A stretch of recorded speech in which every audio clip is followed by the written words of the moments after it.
Елімізде бет әлпетті тануға кедергі келтіретін киім-кешекті қоғамдық орындарда киіп жүруге тыйым салу қажет.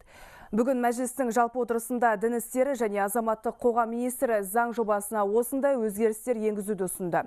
Бұл жөнінде толығырақ дәл қазір бізбен тікелей байланысқа шығып тұрған әріптесім Назерке Абдрахманқызынан сұрап білсек.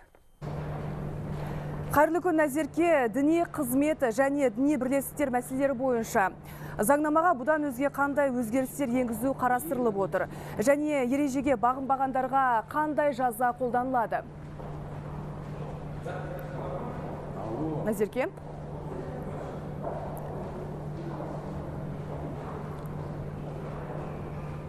Сіз тікелей эфирдесіз, Назерке. Мақпал, бүгін мәжілістің жалпы отырысы қызу талқылаудан басталды. Жақында ғана тағайындалған су жаңа министр Дархан Қалетаев бұрынғы әріптестерінің алдында үкімет мүшесі ретінде баяндама жасады.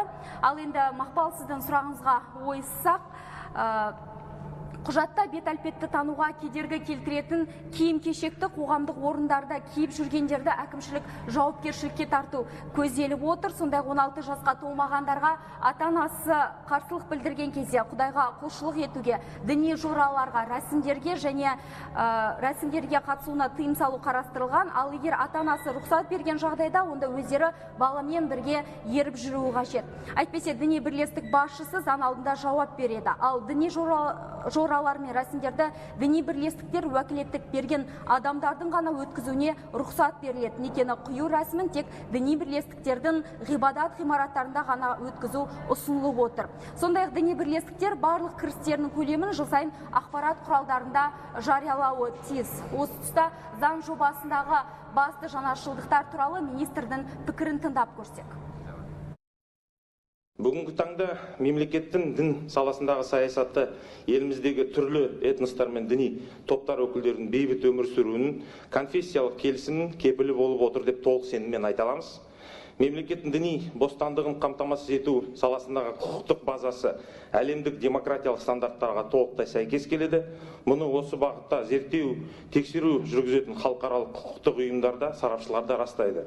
Алайда өздеріңіз білесіздер, соңғы жылдары әлемде қалыптасқан геосаяси, діни ахуал, экстремизм мен терроризм күшеюде саласындағы ұстанымдар мен нормативтік құқықтар нормалары жетілдіру талап етіп отыр. Шымды жауабыңа рахмет, Назерке. Бұдан басқа депутаттар қарауына қандай заң жобалары ұсынылды?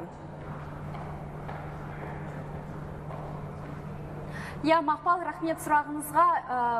Бүгін бірқатар заң жобалары қаралып жатыр. Соның ішінде 2019 жылы 1 қаңтардан бастап дәрілік заттардың шекті бағасын бекіту, оны реттеу мәселесі қазір талқыланып жатыр. Бұл жөнінде денсаулық сақтау министрі Елжан Біртанов баяндама жасауда. Сондай-ақ бүгін әлеуметтік қамсыздандыру мәселесі де талқыланады. Ол жөнінде алдағы жаңалықтар топтамасында толыққанда ақпарат беретін боламыз. Сондықтан құрметті көрермендер, басты ақпараттық арна қосулы болсын. Мақпал. Рахмет, Назерке. Парламент қабырғасынан бізбен бірге тікелей байланысқа шыққан тілшіміз Назерке Абдрахманқызы.